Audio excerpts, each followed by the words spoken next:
We are back with you right here on Pro Football Today. Kevin Walsh, Donnie Rightside, and Joe Lisi. We've gone through the two big games today. We will break them down plenty more.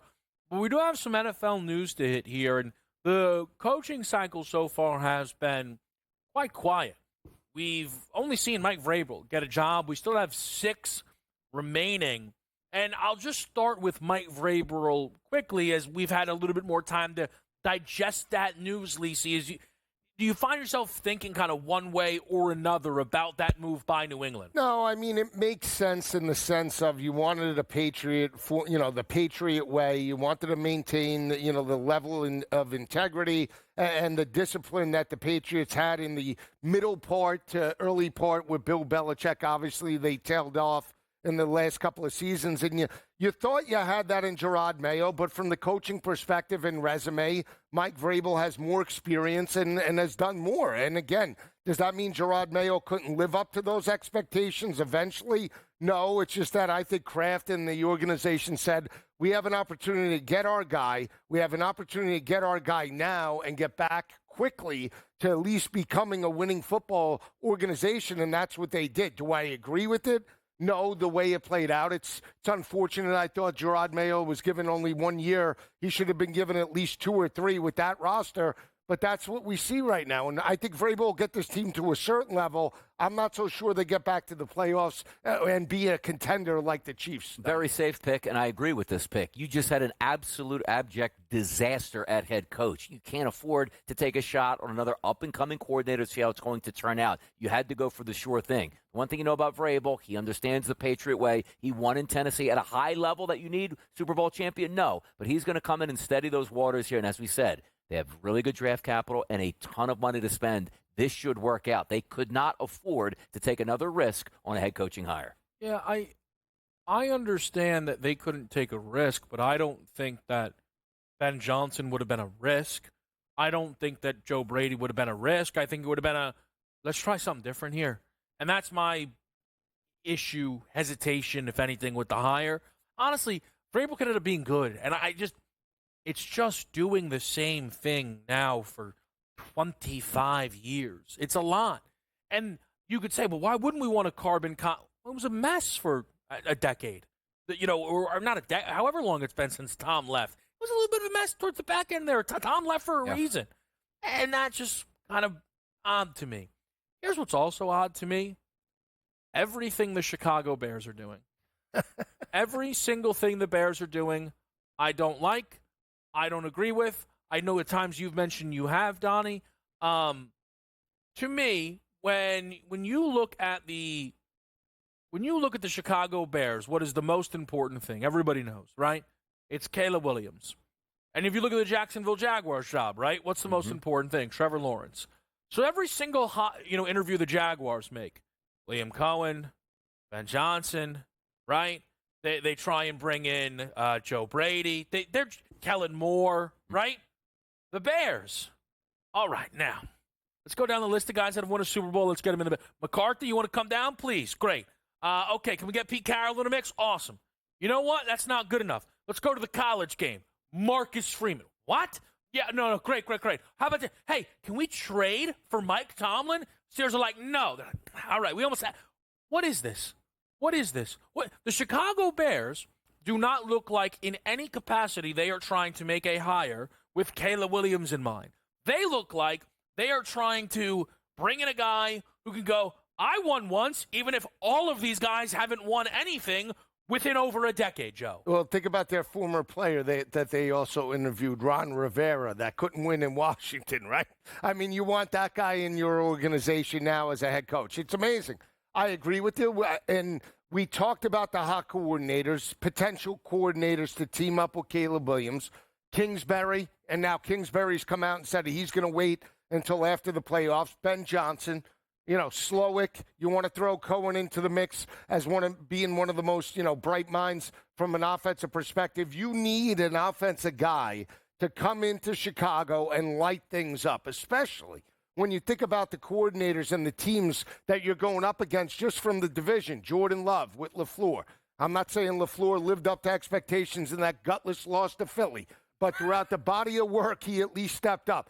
Minnesota, O'Connell. You have young head coaches, right? Dan Campbell, assuming that he gets another hot coordinator taking over, and the play.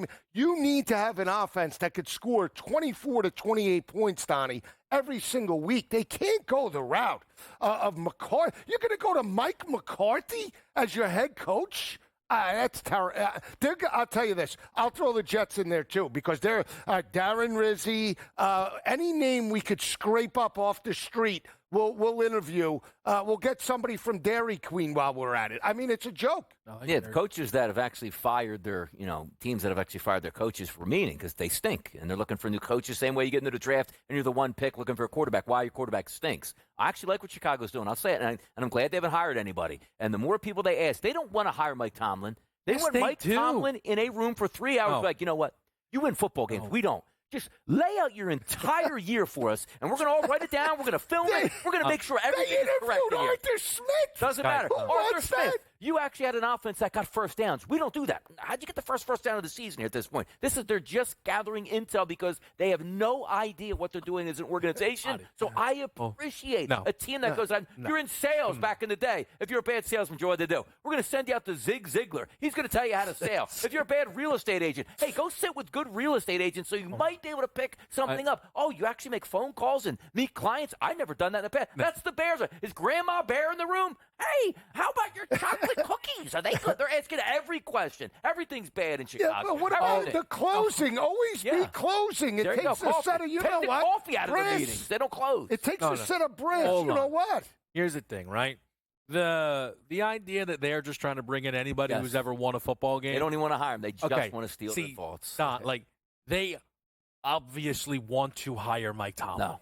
They requested to trade for him. Yeah, but that's just to get him in the room. No, it's not. I don't even think you get to get him in the room. Let's work out compensation. A first-round pick this year, they get him in the room, interview him. Hey, you know what? We're not going to trade for him anymore. We just got all his thoughts. Yeah, that isn't what's going on. But okay, let's go, because this is where this is an issue to me. Do you think that Mike Tomlin, for what the Bears' current situation is, would be a good hire? Yes. Well, for what the Bears want. The Bears would be like, you come to town. You win one more game than you lose, we will build a statue. That's how bad we are. But that's what Chicago wants. That is what they want. They need stability. They don't want to win a championship. Not what they want. Yes. Hold on a second. Maybe we don't have the pulse of Chicago here. We need a couple of dish. You think Chicago wants to win a Super Bowl? Well, I mean, they do. But well, typically, that's who you're going to war with. Yes, that's who you're. Let me be Switzerland right in the middle for a what I'm second. saying is their moves have not indicated that they're serious I think I can buy it. about winning a Super Bowl. They're not. See, this is the difference. Their move last year, let me just say this. They should have, if they were seriously involved and dedicated to winning the Super Bowl, they should have fired Eberflus's ass last year, gotten him out of town. And what did I tell you? They created the same situation for Justin Fields that they did Caleb Williams, and now they don't even have a coach. And you know what I think's happening? I think they know that they missed out on the layup hire of Harbaugh, and they are doing everything they can to try and recreate it. But because Harbaugh was off a national title, had prior NFL cachet. Probably wanted that job. Right. So now they're like, okay, who's won? Who's done it before? They don't want the hot coordinator. Everybody thought they were going to hire Ben Johnson for 2 years. The Bears' priority is not Caleb Williams. That is insane. They are so poorly ran. If I'm Caleb, hey, guess what? I have a new agent. It's Deion Sanders, and we're requesting a trade. Speaking of Deion, is he really going to get the Dallas job? Yes. I mean, this can't be serious, can it? All right, segment done. We'll be right back. Yeah.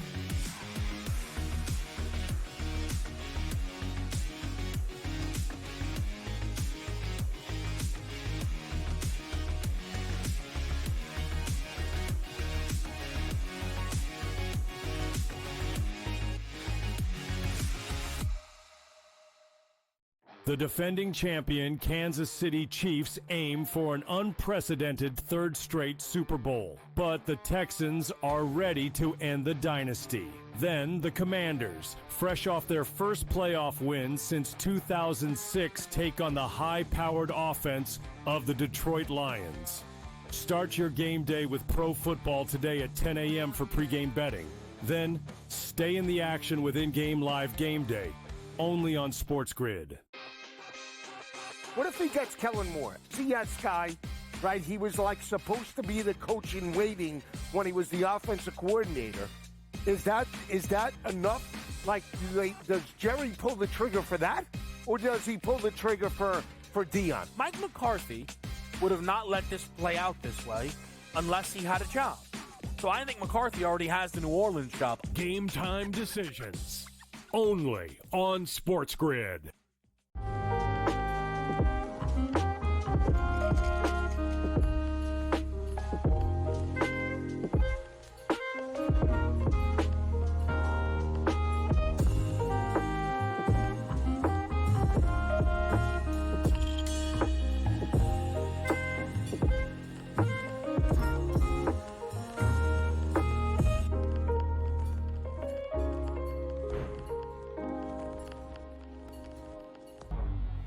Two guys that can do it all. Too much electricity this morning. This is a good time. We're having a lot of fun. I had to do a triple take. Ka-ching!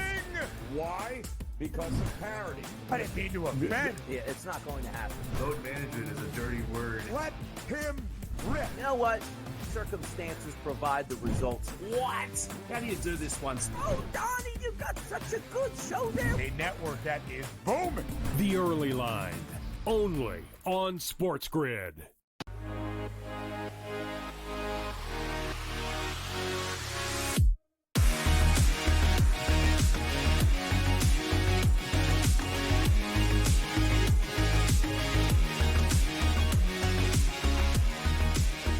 Back with you right here. It's Pro Football Today. Kevin Walsh, Donnie Rightside, Joe Lisi. I enter laughing a little bit because this Dallas situation is going to play out so wrong.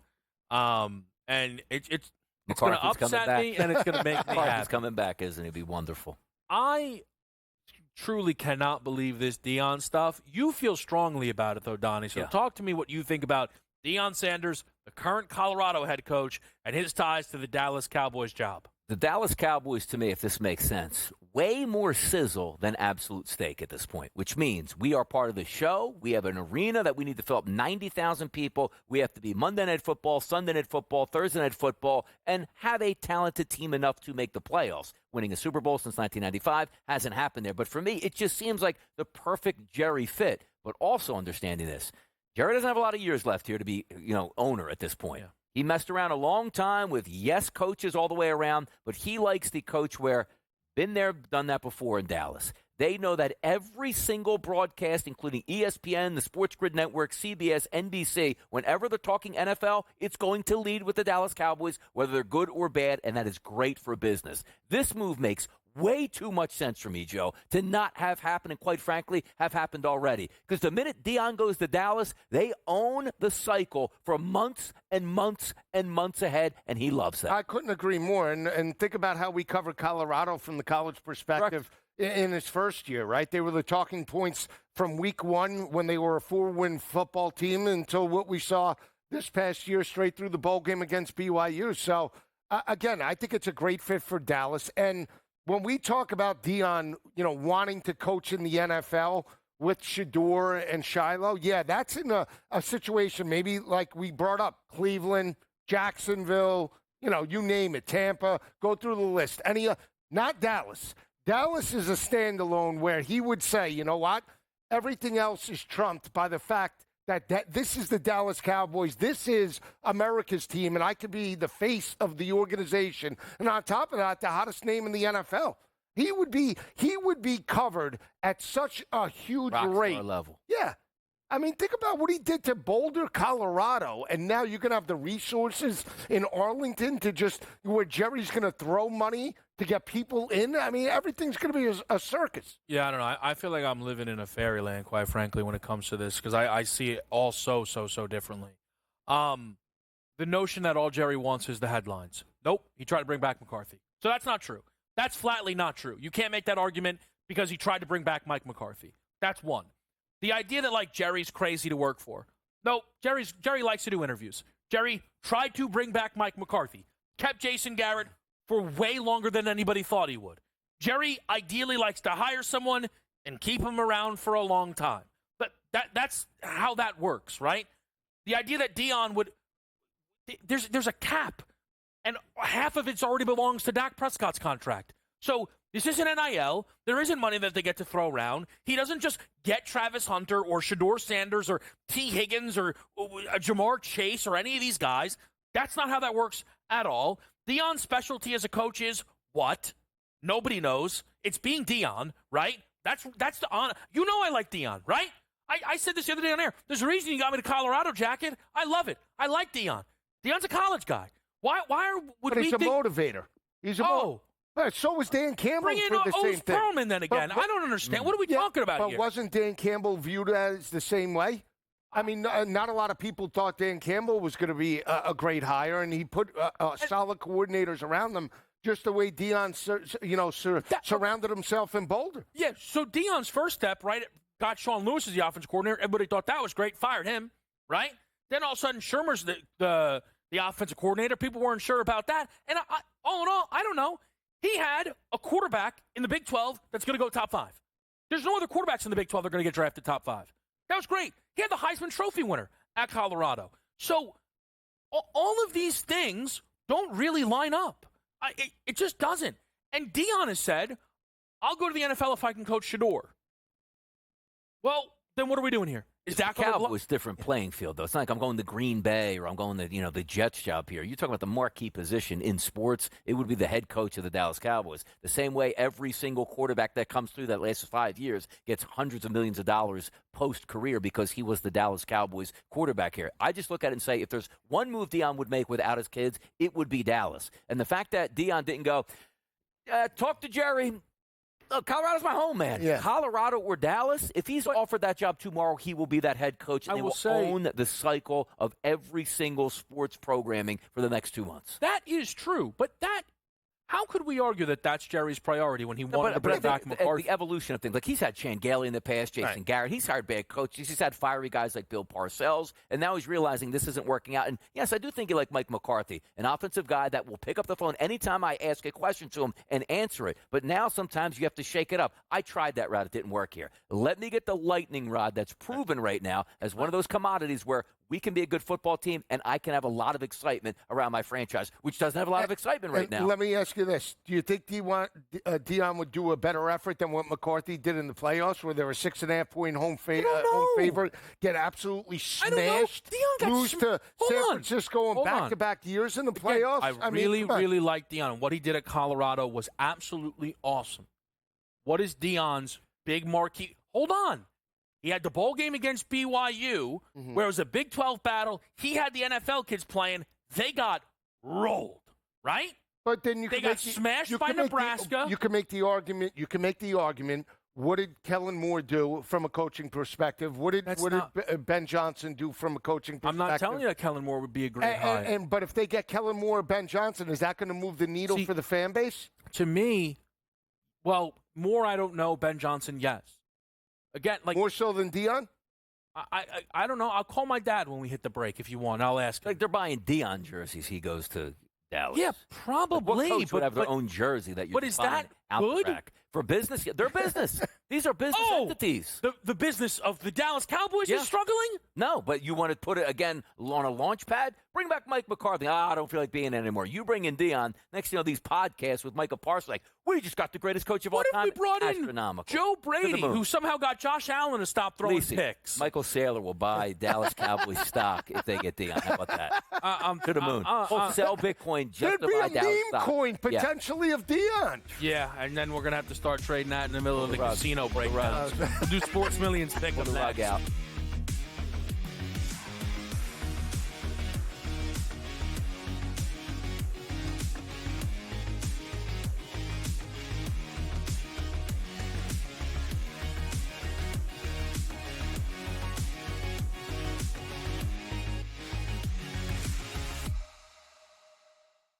The defending champion Kansas City Chiefs aim for an unprecedented third straight Super Bowl, but the Texans are ready to end the dynasty. Then the Commanders, fresh off their first playoff win since 2006, take on the high-powered offense of the Detroit Lions. Start your game day with pro football today at 10 a.m. for pregame betting. Then stay in the action with in-game live game day, only on SportsGrid. What if he gets Kellen Moore? CS guy, right? He was like supposed to be the coach in waiting when he was the offensive coordinator. Is that enough? Like, does Jerry pull the trigger for that? Or does he pull the trigger for Dion? Mike McCarthy would have not let this play out this way unless he had a job. So I think McCarthy already has the New Orleans job. Game time decisions, only on SportsGrid.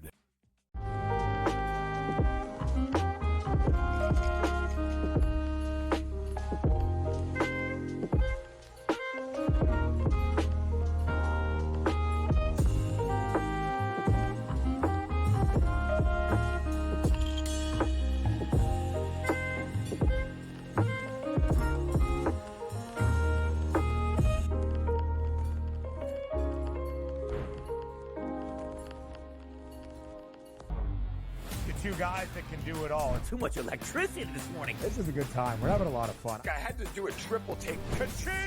Why? Because of parity. I didn't mean to offend. Yeah, it's not going to happen. Load management is a dirty word. Let him rip. You know what? Circumstances provide the results. What? How do you do this once? Oh, Donnie, you got such a good show there. A network that is booming. The Early Line, only on SportsGrid.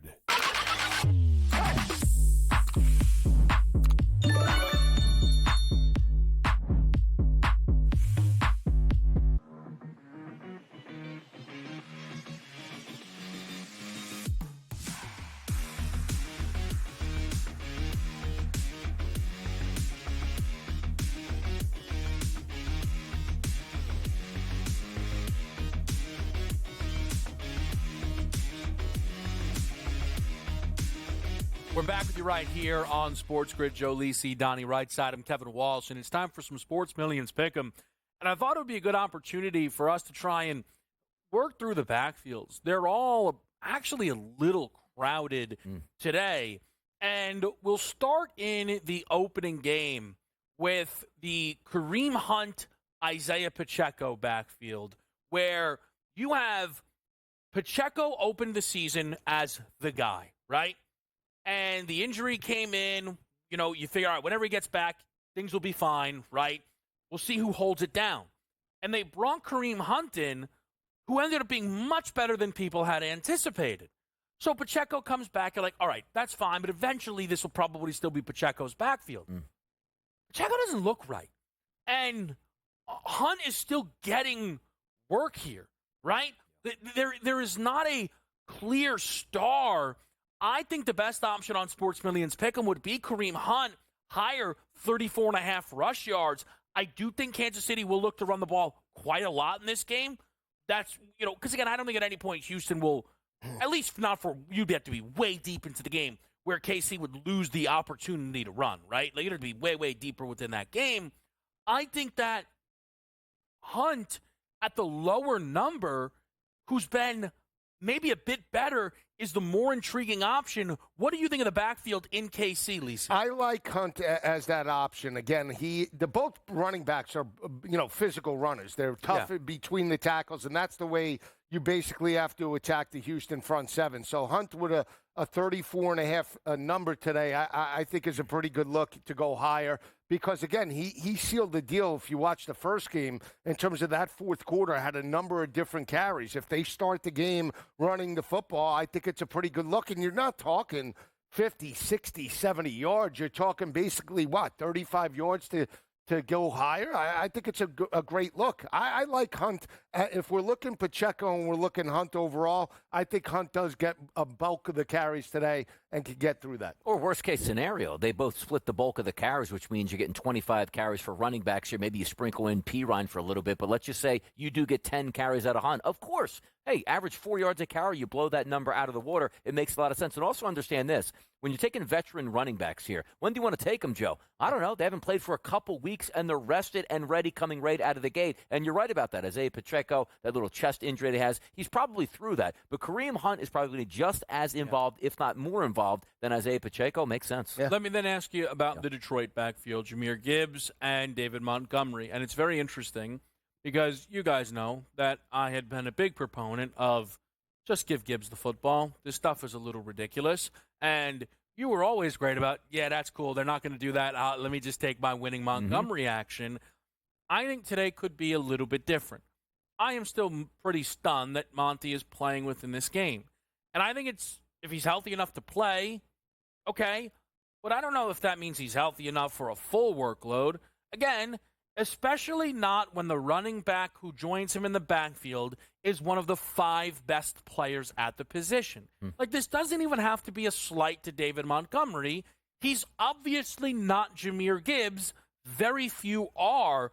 I think the best option would be lower for Montgomery's 46.5 rushing number on the Sports Millions pick'em options here. Donnie, what do you make of the Detroit backfield? It's a tough one here, and understanding what Dan Campbell likes to do. If Montgomery is healthy, they're probably going to throw him right out there. But also, we're under the belief that without really being tackled, Joe, that he's 100% healthy and ready to stand in there in a playoff game on turf, which you know is going to stress the knee right away. The confidence factor for me is the home run ability always relies with Gibbs, so you give him the nod here. It's just hard to bet into the unknown for certainty by taking an over. So I wouldn't necessarily bet this one myself, but if you're looking at all capabilities, what's more likely, Joe?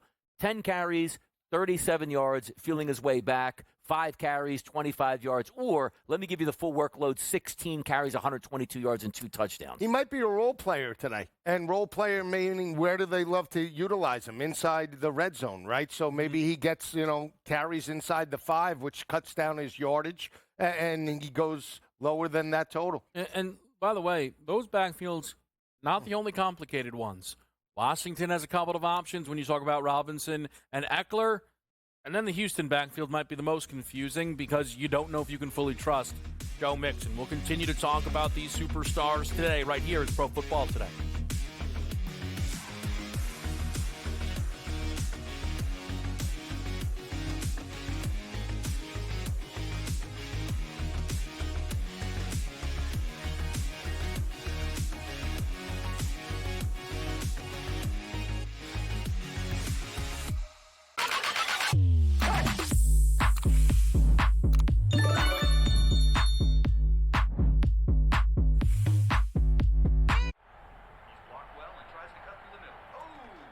Your gut says Miami is going to win, and you should take the over. Your gut also said your NFT selfies would only go up in value. They didn't. But your head is on SportsGrid and knows the QB is in concussion protocol. The backup has a 45 QBR against the zone coverage. The New York D has the most sacks in the league. So yeah, trust your head. It's smarter to be on SportsGrid. Two guys that can do it all. Too much electricity this morning. This is a good time. We're having a lot of fun. I had to do a triple take. Ka-ching! Why? Because of parity. I didn't mean to offend. Yeah, it's not going to happen. Load management is a dirty word. Let him rip. You know what? Circumstances provide the results. What? How do you do this once? Oh, Donnie, you got such a good show there. A network that is booming. The Early Line, only on SportsGrid. Anyone that's been to a sporting event, the atmosphere before a game, I think Game Time Decisions has that same exact atmosphere. This is our arena. This is what we do. There is going to be an energy to Game Time Decisions that you will feel night in and night out. The excitement you get when you lock your bets in, when you're figuring out what you want to do, we can zone in on the biggest games each night. I want this to be the place that people come to before the games start so they feel as ready as possible to lock in their cards. We are going to hit every single one of those markets that you need to know about. We're going to go through every single thing, and I've got a great team behind me that's going to help me get the job done. There is not going to be a better place I promise you, then Game Time Decisions to get that new information, react to it, and be able to then bet accordingly. We will have everything at our disposal, and we will use that to our advantage. I'm Kevin Walsh. Tune into Game Time Decisions from 6 to 8 p.m. Eastern.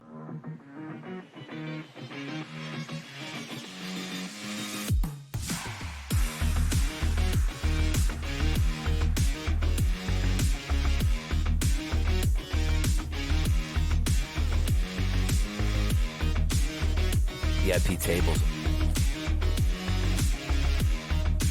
All right, we're back with you right here. It's Pro Football Today. Kevin Walsh, Donnie Rightside, and Joe Lisi. Before we dive into some quarterbacks here, I'm just curious, Donnie, any movement on our lines this morning? Anything on the run here total-wise possibly? Not really necessary right now, but we're not going to get into it tomorrow, but those 43.5s are disappearing to 42s tomorrow between the Rams and the Philadelphia Eagles due to some weather climate conditions here. But outside of that, still 8.5 for DraftKings, 9.5 for FanDuel in the game today between Washington and Detroit. The one thing that is interesting, talking about the options that we have here, specifically in New Jersey, 55.5 is an opening number to never move this week. That's incredible at that number. Like, are we getting even action on that, or people are just saying it's so high, I like the over, but it's too high, but I don't want to take the under because these two teams could get there? It's crazy. It is. And 41.5 have stayed pretty strong as well all week. I'm more shocked about the 41.5 with Kansas City and Houston than I am anything else. In that it's not higher. It's just we haven't seen any movement. 42.5. That was the last Texans game they won't score and are going to get blown out. So leave it alone, people. Just leave that alone. The Texans did go out there and help push that game through the total. I know when you played it last year. Highest scoring game last week, 44 points. So that wasn't the highest scoring. Yes, it was. Was it? I knew it was the only one that went over. 32-12. We didn't get it. Look, Mixon. You should buy a Mixon jersey. 32-12 was the highest. 23-20 was Tampa Bay and Washington. And what was the game on Monday night? 27-9? Yeah. 27-10? All right, let's talk some quarterbacks here. We have 4 on the board today. Goff, Daniels, Mahomes, Stroud. Really good options, right? Mm-hmm. I'm sure there are game specials that some are out there looking to target, touchdown prompts, parlay, whatever it might be. We'll start with the game between KC and Houston. Is there something around one of those two quarterbacks, Lisi, that you're feeling strongly about heading into that game that'll start the divisional round? Well, I did alt Stroud. His number's 23.5. I took him up to 275. Yeah. Did take him to throw 2 touchdowns today, okay? Whether it's Nico Collins, Schultz, Mechie, I could really care less. I do feel that in order for Houston to cover and win this game, they're going to need C.J. Stroud and the passing attack. I'm expecting that momentum that they built last week where he threw for 282 to continue. And again, I look back to the first meeting. They had success. Now, granted, some moving parts aren't there. Tank Dell is down, and I understand the offense was a bit inconsistent down the stretch. But again, I think they push tempo here. They break tendency, and I don't think they utilize the rushing attack. Teams haven't been able to run the football effectively, just lining up and running right from the get-go. They're going to need the passing attack to open it up. If there's one bet I was taking just as a correlation to the game, if you were backing Houston, it certainly would be over 223.5 here as a passing prop for C.J. Stroud. There's no way in my book here that says, you know what? 190, 1 touchdown pass, no interceptions, they beat the Kansas City Chiefs. It has to be on this young player's arm to win this game, which then brings up the dilemma. Yeah, we have a great wide receiver on one end, but who else is going to help him out on the other side? Is it a tight end that steps up? Is it Mechie that's going to step up and help out Nico? We'll find out in this game. I don't necessarily like Mahomes at 255.5. Can he hit it? Of course he can. He's a great quarterback, one of the best we've ever seen. But the game script where you tell me he throws for 210 and they still pull away with a victory, even double digits, I actually can see it here. So from the quarterback perspective, 2 touchdown passes for Mahomes, which would be expensive. I didn't bet it, but I'm just leading that direction. But passing yards wise, it would be C.J. Stroud's 223.5 for me. Are you surprised at all at how expensive the Mahomes passing touchdown number is? No, because I look at the running back position, I say to myself, there's a lot of capable wide receivers and Kelsey at tight end. Who is actually at lead dog? Like if it was Saquon Barkley or Derrick Henry, you'd say, you know what, there's a chance that they can get multiple rushing touchdowns. But the way I look at it here is let's just say they score 3 total touchdowns. I don't think it's 2 on the ground, Kevin. I think it'd be more likely to get 2 in the air. That's the way I would go with that. It's just, not that I thought it'd be plus money, right? Yeah. But it started at minus 144, which I was a little surprised about. Mm-hmm. And then the fact that it's continued to climb even. I'm just, it's our lowest total. of the weekend there. I understand that they're a big favorite, but 16 games, 8 with multiple passing touchdowns, 8 with 1 or fewer. So I was a little surprised when we saw the price. The action that I did play that would relate to the quarterbacks mostly is I did play over 2.5 turnovers in this game because I think both quarterbacks throwing multiple interceptions, it wouldn't stun me, right? The last time Mahomes was picked off, when? Playing Buffalo. Big game, throws multiple picks, right?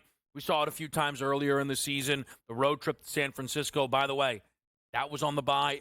You could acknowledge those were road games, but look, Mahomes against this secondary could turn it over. But I got to be honest, as much as I'm on Houston today, Stroud's thrown an interception in every single game he's played where a playoff opponent was across the field. He threw one against L.A., could have been 2, right? The odd Derwin James play that got called back, threw multiple interceptions when he played Minnesota, threw multiple interceptions when he played this Kansas City team. So I think there could be turnovers, or I'm expecting there to be turnovers. I think it could be both quarterbacks responsible for it. The second game today, Daniels, Goff, same question to you, Joe. Of those quarterbacks, is there something that you're starting to push towards here or feeling around the game? I would lean to Goff in the passing attack, and the reason why I say that is because his numbers over the last 5 weeks, 329.5, he's average, right? That doesn't mean I don't believe Jaden Daniels can get to 275. I do. I actually think both quarterbacks could throw for over 300, but the fact that they're playing at home, the fact that he has David Montgomery back to at least maybe allow that defense to think, are we going to run it or are we going to throw it? I think it's Goff. Again, I that doesn't mean I'm back in Detroit to cover the game. I just think if we're looking at both quarterbacks, Jaden Daniels, I believe, will have to make some plays with his feet. So if he does 275 and 80 on the ground, you could equate to 350 in terms of total offense that way. For Goff, it's just straight through the air. So I would take a shot on Goff. And then, again, both quarterbacks to throw 2+ touchdowns each, I'm on in terms of a parlay. And for me, looking at this game, it would be Goff, but again, price appropriate, right? Over 2.5 touchdown passes, which is plus money, means he has to throw for 3. Do I think he can get there? Sure, I do. And also the fact that we keep talking about we're not kicking field goals if it's 4th and short, extra chances to throw or run in touchdown passes. But again, just looking at it from the losing side, which I think Houston is losing, and I think they're going to have to rely more on their passing game, you can get junk yardage at the end of the game, even if you throw 2 to 3 interceptions as a quarterback. The same thing. Jaden Daniels is young. Yes, as Joe pointed out, he is going to make plays with his feet. But what game script do we have where Washington beats Detroit in Detroit and he doesn't throw for 233.5, which I believe was that 233.5 both for the C.J. Stroud as well, which is kind of funny that bring it up. But Jaden Daniels, for me, no game script with them being in this game has him throwing for 225 or less to me. Jared Goff, I mean, over 2.5 passing touchdowns for Goff, plus 162. He gets 3. I'm just saying, if the game goes off the rails like I believe, it's pretty good value. I mean, both quarterbacks. So, the only thing that I'm on the other side, well, not the only thing, but Donnie, is I know that and it's not that they both couldn't get there. You're more passing touchdown centric in this game. Yes. And I'm more interested in rushing touchdowns. Detroit, more. From each team, or are you talking about like game? Because for me, I'm worried, like the 1-and-1s, which we'll talk about probably, I'm worried about Washington running in a touchdown this game. I'm not worried about Detroit. Detroit might get 2 of them. Detroit gives up about as many rushing touchdowns as passing touchdowns, which is a rarity. No, and again, I know it makes sense, and if it's high scoring, they should get it. But sort of that game script for me is Washington trailing for the majority of the game. I understand this. It's 1st and goal at the 1. You're down 14 points. Oh my God, we can't run it. It's ridiculous because yes, they do run it. Yeah. But I'm just looking at that game script where if I need Kevin that rushing touchdown, I don't want to have to rely on the quarterback getting it in the 4th quarter. That's all. That's the game script I'm trying to play out in my mind. Yeah, that I understand. The number around these other the quarterbacks that I am fascinated by is Jaden's rushing number. So last week he ran 13 times, right? The only times he ran more than that in the regular season were 16. Week 1 against Tampa Bay for 88 yards, and then against Atlanta in overtime, 16 for 127. To run 13 times for 39 yards is a rarity and not something I would bank on happening again. I wonder if today he can get that explosive run.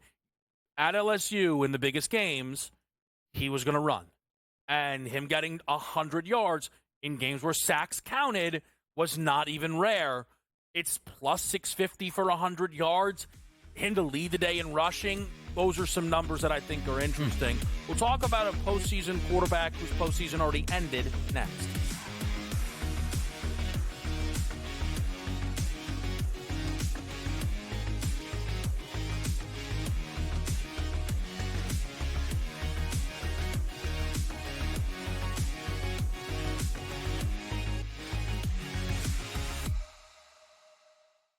The defending champion Kansas City Chiefs aim for an unprecedented third straight Super Bowl, but the Texans are ready to end the dynasty. Then the Commanders, fresh off their first playoff win since 2006, take on the high-powered offense of the Detroit Lions. Start your game day with pro football today at 10 a.m. for pregame betting. Then stay in the action with in-game live game day, only on SportsGrid. What if he gets Kellen Moore? CS guy, right? He was like supposed to be the coach in waiting when he was the offensive coordinator. Is that enough? Like, does Jerry pull the trigger for that? Or does he pull the trigger for Dion? Mike McCarthy would have not let this play out this way unless he had a job. So I think McCarthy already has the New Orleans job. Game time decisions, only on SportsGrid.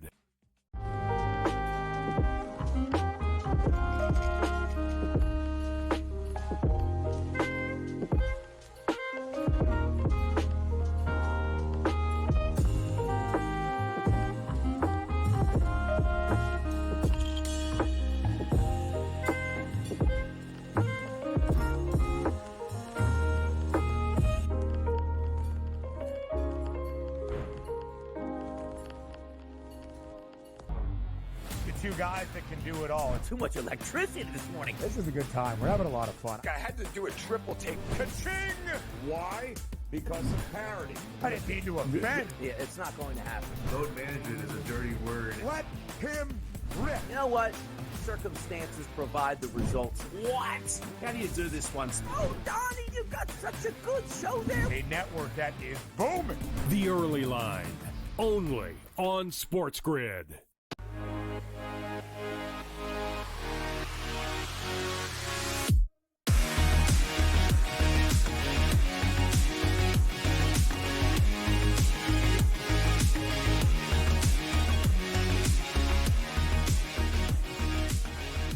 Back right here. It is pro football today, and the postseason is continuing for some. For others, the postseason has ended, and specifically Sam Darnold. And I thought it would be kind of good to move off of our quarterbacks playing today to go to Sam because, there's some offseason news that we need to hit.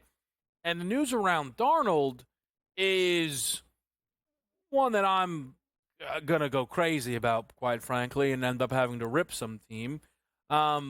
We've heard reports, we've seen reports that Darnold could still be making $30 million annually on the open market, despite the disastrous close to his regular season. Maybe we shouldn't harp on that. Maybe those rumors are off base. But Lisi, where are you at right now on Sam Darnold? Is this a guy that you think a team should be willing to give a chance to be their day one, week one starter next season? No, not if they have playoff aspirations and the ability to potentially win an AFC or an NFC championship. No, and the reason why I say that is he was a compiler during the regular season and got exposed in terms of the two biggest games on their resume at the end of the year by Detroit and that Monday night performance against L.A. I mean, a deer in the headlights. He looked like a rookie quarterback as opposed to an 8 or 9 year veteran. And the fact that he held on to the football, the throws that he made in terms of that matchup, I just can't pack in.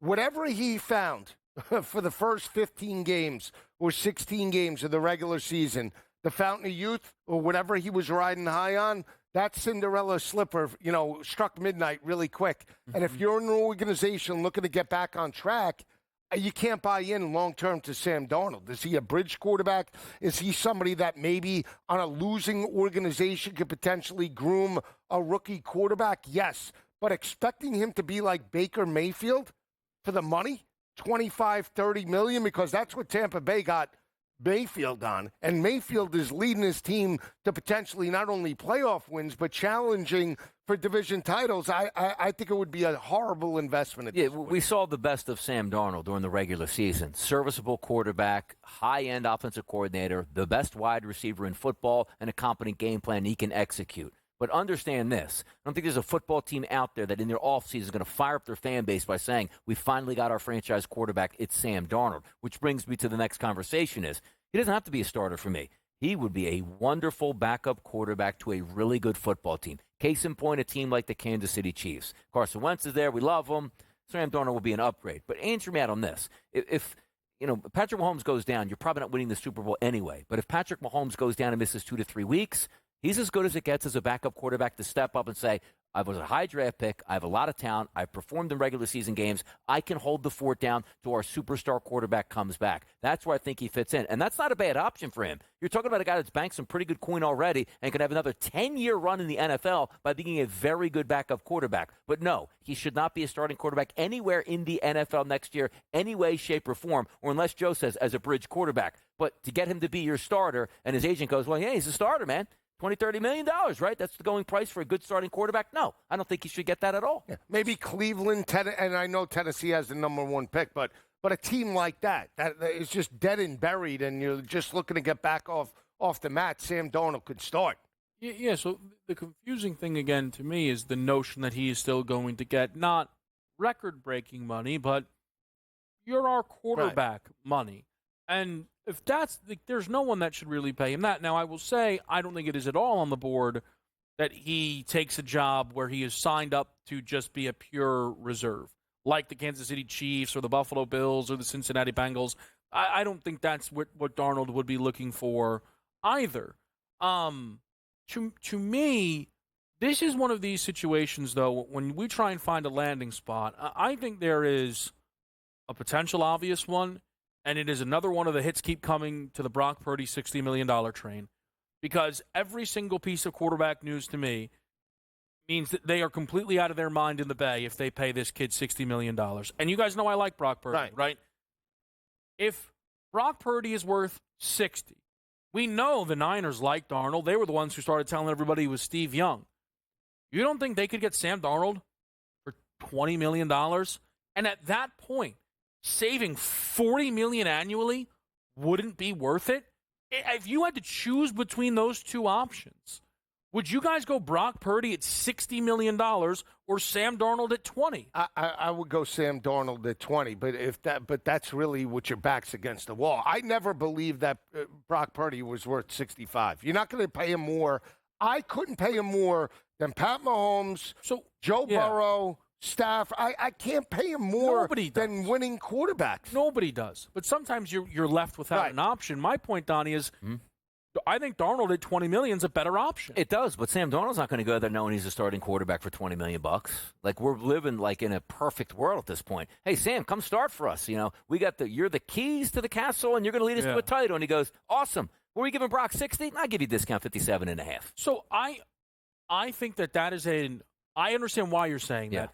That is an unrealistic conversation, though. To me, if that is Darnold's retort, never mind, good luck on the unemployment line. But he's never getting that money. No, but also, it wouldn't be one of those where it's like, we'll wait him out till August 31st and we'll get him really cheap. Like, you're going to know right away who needs a quarterback and doesn't need a quarterback. Sure. So if the 49ers are putting out signals, we don't want Brock Purdy here, we don't think he's a starting quarterback at $60 million, and they go, we really like Sam Darnold. We're not like, well, you like me because I'm $20 million? No, you like me because I'm $40+ million. But then I'll just take Kirk on the minimum. Okay. Well, that's what I mean. Well, now we're going down the rabbit hole, but the conversation on Darnold basically is, what franchise looking to take the next step? Because the one thing that I do like sometimes is it works things out. You know how much money the Minnesota Vikings just saved themselves because he stunk those last two games? Yes. And another team going like, boy, we got our guy, and they got him like, oh, my God, like Jimmy Garoppolo going to the Raiders. Hey, save us. Stinks. I'll throw one team. The Saints would be a great fit for But they're Darnold. so They have no money. They have no money. I'm just saying. They have none. They don't even But here's what I don't understand. Okay, so I'm trying to go to extremes.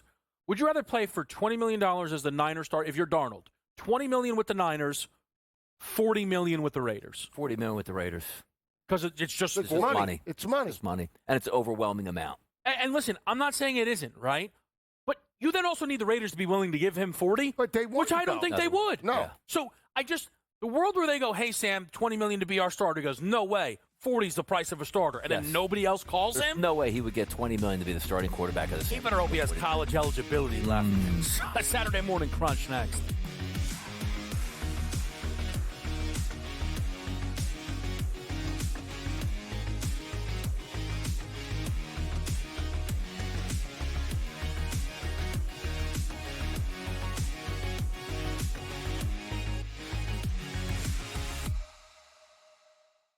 The defending champion Kansas City Chiefs aim for an unprecedented third straight Super Bowl, but the Texans are ready to end the dynasty. Then the Commanders, fresh off their first playoff win since 2006, take on the high-powered offense of the Detroit Lions. Start your game day with pro football today at 10 a.m. for pregame betting.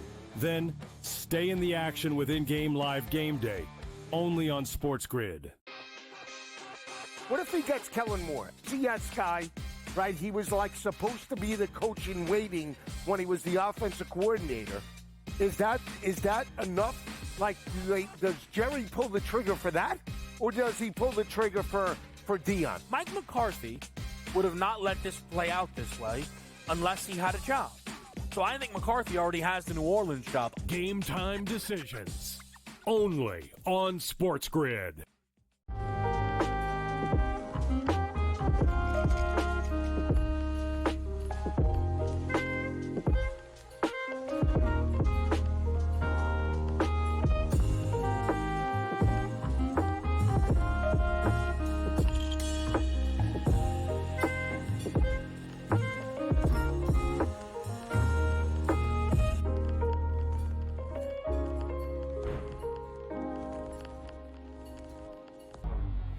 Two guys that can do it all. Too much electricity this morning. This is a good time. We're having a lot of fun. I had to do a triple take. Ka-ching!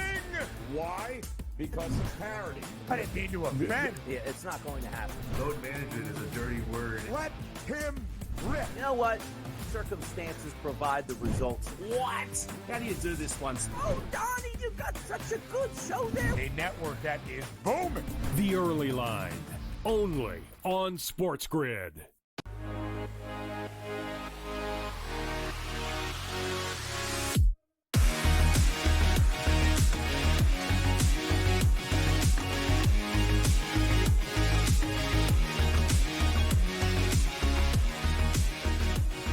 Pro football today. We're back right here on SportsGrid.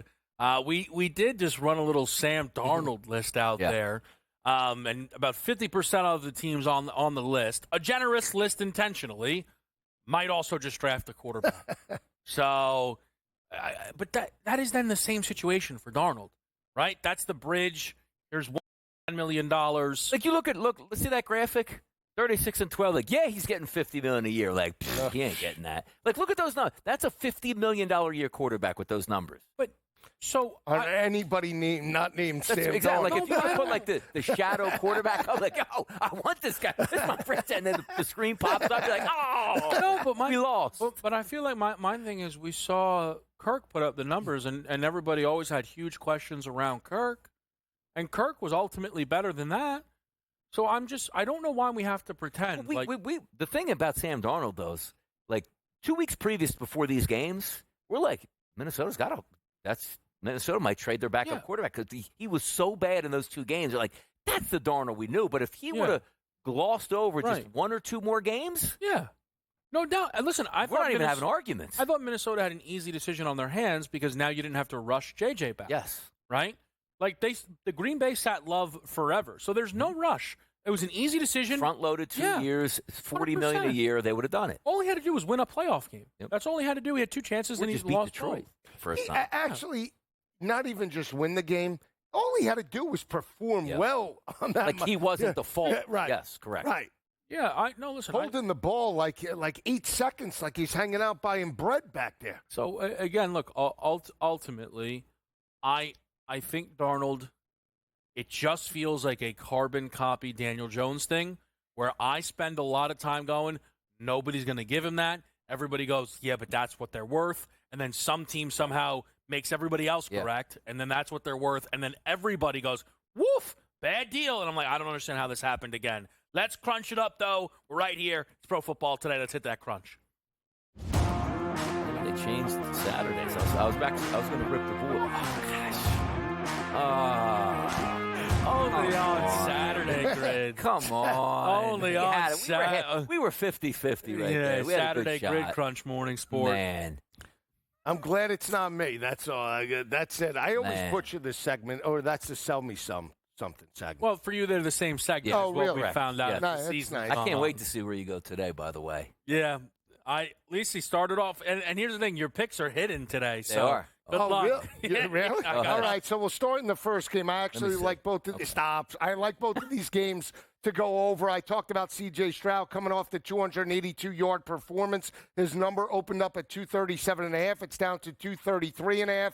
I think he goes over today. The only way Houston, in my opinion, that challenges the 8.5 and, more importantly, potentially wins the game is if C.J. Stroud is the quarterback that we saw last week, throwing for 275, 300 yards plus. So I like him over this number a little bit later against a very good Chiefs defense in this matchup. The other side, I did like Marquise Brown. His number opened up at 33.5. It's up to 41.5 across multiple books. But Marquise Brown is the home run hitter. With D. Hopkins in there, Travis Kelce, you can't double team everybody. I expect Marquise Brown to have one or two big receptions in this matchup. I think he blows through the 41.5. I think it's light. He could get to 50, 60 plus against the Houston Texans. And then later tonight, Zach Ertz hasn't really been utilized the last game in terms of Jaden Daniels. I think in this game, especially if Detroit plays zone and forces Jaden Daniels to work down the field underneath throws to Zach Ertz, I think will be critical. We saw all the tight ends step up in terms of those divisional games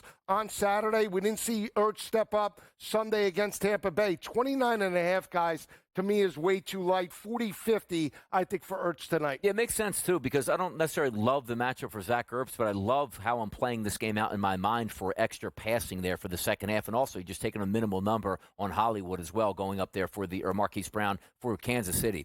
For me, my crunch, it's dealing with one football game, which we should have electricity tonight, and Joe's pointed that out. Kevin's pointed it out. Even if you don't get to 55.5, you get to 51, you'll still have juice. For me, Austin Eckler over 22.5 receiving yards in this game. I like this because I think I get a full four-quarter run in this one regardless. He's the third down back. He's going to be catching passes. I think they're going to be down in the second half, and I think he's going to get extra opportunities. The Lions and the Commanders over 3.5 touchdown passes combined, 4 total. One guy can get 4. You cash it in. That's at a minus 135 price. And how about this one? Jared Goff and Jaden Daniels, 15 yards passing each quarter at a minus 135. I think we get excitement, and I think a lot of it has to do in the air tonight. That's where I'm going with my action. Schultz, 40-plus. Chiefs, Texans, over 2.5. Turnovers, Jahmyr Gibbs, over 17.5. First quarter rushing yards, all things that we'll expand on throughout our show. But we make the move over to Adam Kaplan, get the latest around the National Football League next.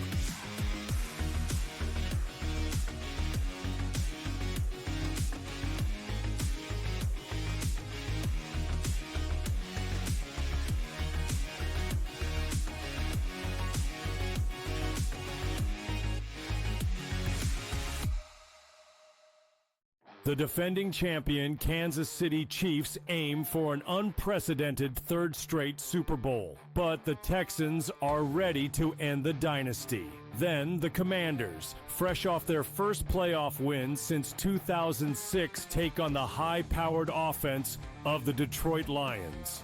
Start your game day with pro football today at 10 a.m. for pregame betting. Then stay in the action with in-game live game day, only on SportsGrid. What if he gets Kellen Moore? CS guy, right? He was like supposed to be the coach in waiting when he was the offensive coordinator. Is that enough? Like, does Jerry pull the trigger for that? Or does he pull the trigger for Dion? Mike McCarthy would have not let this play out this way unless he had a job. So I think McCarthy already has the New Orleans job. Game time decisions, only on SportsGrid.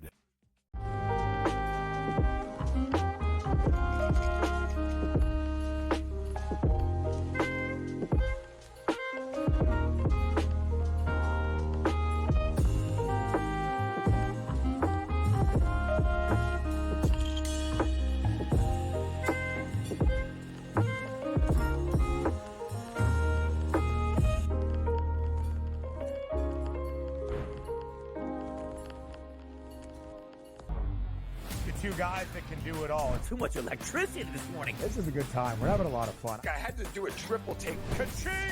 Why?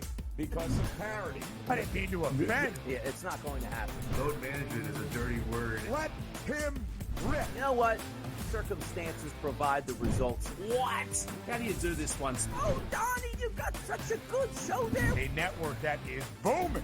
The Early Line, only